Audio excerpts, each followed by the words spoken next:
विभीषण जी, अब आप सबने समुद्र पार करने की क्या युक्ति सोची है?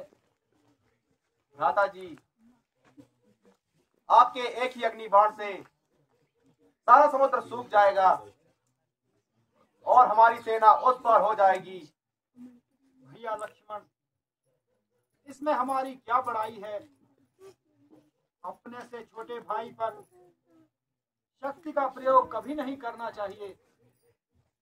नम्रता से किया हुआ कार्य सदा शुभकारी होता है। इसलिए सबसे पहले हमें सिंधु की प्रार्थना करनी चाहिए, जिससे उसकी मर्यादा की रक्षा भी होगी और हमारा काम भी। जैसी आज्ञा भ्राता श्री।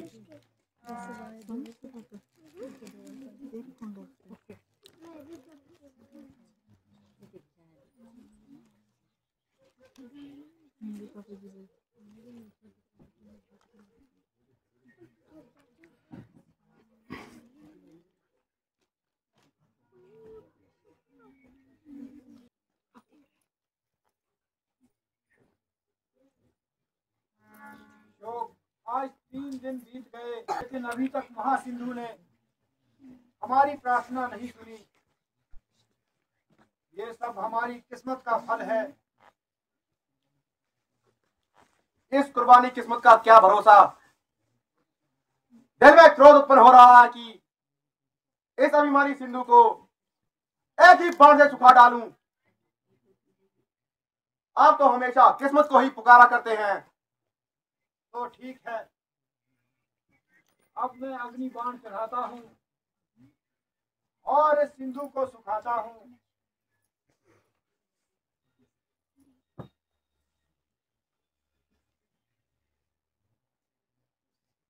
रक्षा, हे नाथ रक्षा।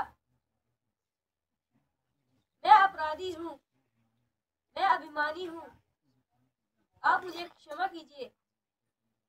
हे समुद्र देव, हमने नम्रता के साथ आपसे प्रार्थना की, किंतु तुमने जरा भी ध्यान ना दिया और अभिमानवश होकर हमारी नम्रता का अनुचित लाभ उठाया। आप उसका फल भोगने से क्यों घबराते हो? हे नाथ, आपका क्रोध प्रलय के समान होता है। आपका एक ही बाण अनेकों ब्रह्मांड का नाश कर सकता है। फिर मैं दीन बेचारा इस गिनती में हूँ। मुझे अपना दास समझकर क्षमा कर दीजिए प्रभु, और इस अपने भयंकर बाण से मुझे अभय दान दीजिए। अच्छा, हम तुम्हारी नम्रता से प्रसन्न हुए, परंतु अब ऐसा दोबारा ना करना।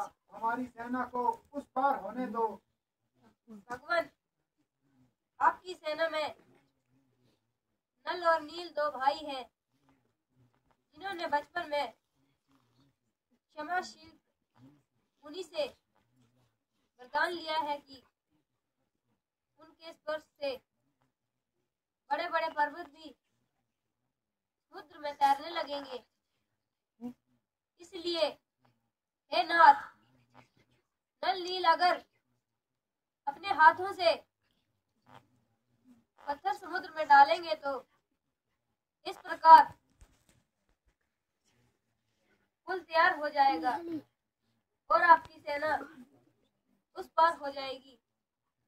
अच्छा सखे, ऐसा ही होगा। तुम निर्भय रहो।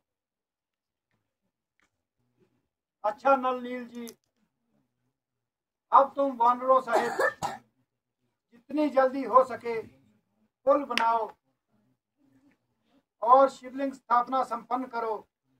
हम भी स्थापना की तैयारी करते हैं। विभीषण जी,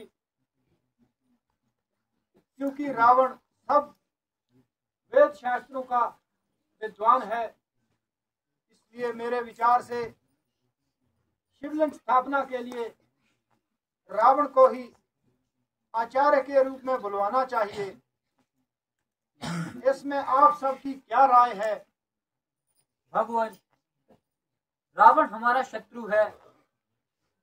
क्या आपको पूरा विश्वास है कि रावण के आने से हमें कुछ हानि नहीं होगी? सुग्रीव जी, यद्यपि आप ठीक कहते हैं, किंतु फिर भी वह विद्वान है और विद्वान हमेशा विशाल हृदय वाले होते हैं। और अगर कोई ऐसी वैसी बात हो भी गई तो रावण अकेला क्या कर लेगा? रावण भगवान शंकर का उपासक है, इसलिए शिवलिंग स्थापना के लिए उसे ही आचार्य के रूप में बुलाना चाहिए। भगवान, जैसी आपकी इच्छा हमें स्वीकार है। प्रिय हनुमान जी, आप स्वयं जाकर रावण को आचार्य के रूप में बुला लाएं। आप लंका से भली भांति परिचित हैं, इसलिए मैं आपको भेजता हूं, किंतु इस बार किसी से झगड़ा मत करना। जो क्या भगवान। जय रघुवीर की, जय राजा सुग्रीव की।